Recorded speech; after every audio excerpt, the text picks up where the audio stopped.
This is Abhimanyu, and I'm in conversation with Tom Bateman and Joel Edgerton, whom we'll see in 13 Lives, survival drama. Good to see you guys on dry land, and because you've been underwater for the entirety of the film. Now, this is a question to both of you. You have to play expert cave divers. You have to play people who are always underwater. I'm assuming you guys aren't. So how much of training and preparation and supervision goes into something like this when you prepare? Ooh, a lot. I mean, do you know one of the great things about being an actor is you get to play people who are a lot cooler than you are.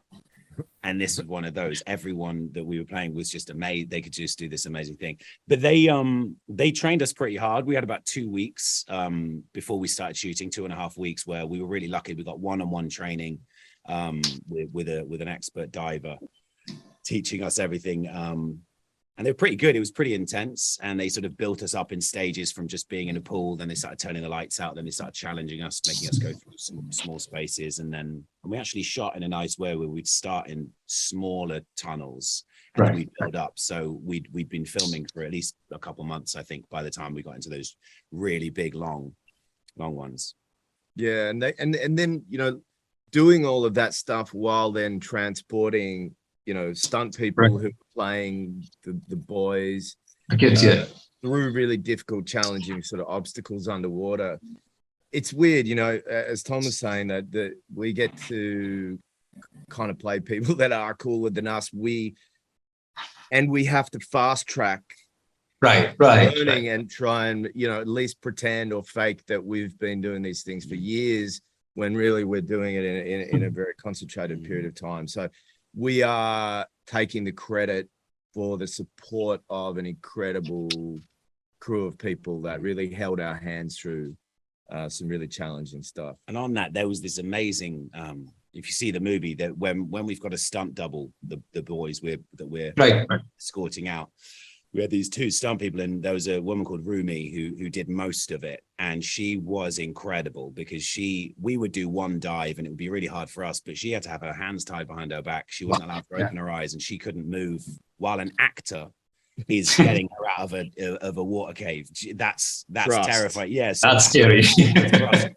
Rumi can't even, do you remember we had access to gear and we could move around. She had to just sort of lie there and submit to it. And she went again and again and again with all of us and she made us look amazing. Yeah. And that's what I was coming to, Joel. You have to act while you're diving. So you're already uncomfortable in foreign territory. And I don't mean Thailand, I mean, in foreign territory underwater. And you have to remember to act and not look terrified in a different way. How do you get that on? I have this phrase that's borrowed from other people. It's called no acting required. And I feel that standing up in front of a camera and performing allows you to really get inside your head. The moment you are forced with a physical challenge and handling props, or as in this case, the challenges of the diving, the concentration of that stuff really, really emanates. And I don't think there's any real room for you to overthink. Right. I think that makes sense to me. This is a question to both of you. I'll start with Tom. Despite there being so many precautions, safety standards and everything, and of course, supervisors on board, experts on board, there must have been a few scary situations here and there. What was the scariest moment for you? Yeah, I mean, I personally, I found almost every time very scary. But like Joel was saying, what was amazing was they would give us, you always had an activity to do under there. It was never just diving through. You always had something, moving thing. There was always things that you have to unclip your cylinder and feed it through and reclip it. And those things sort of distract you. But I think for me, there was one period where there's the stalactite cave. Right. And that was really hard because we would go through as a train of us. So it would be Vigo and Colin and Joel and me and Paul all going through in a train. So if one of you gets stuck, you're all stuck. And the worst place to be is in the middle, which I was quite a few times. And I remember in that stalactite cave, one of the camera cables from the cameraman who was filming us, leading us, got trapped. He got sort of stuck around this cable. So he got stuck and we couldn't move backwards or forwards or left or right. And you can't really communicate down there either. They had a speaker saying technical issue, just wait, and all you got is your breath and your fear, man. And Just hold your breath. it could be another 17 minutes. So that was pretty scary. But what was amazing was the camaraderie of everyone. You know, we could just sort of look in the mask, check in on everyone. You go, okay, Yeah. same boat here. But Chris Jewell had this amazing bit of kit, the sort of watch on his wrist, so which kept my heartbeat. So I actually got to just watch my heartbeat go up and up and up and up and up. I was like, oh man, I'm 120. That can't help, you know. That can't help.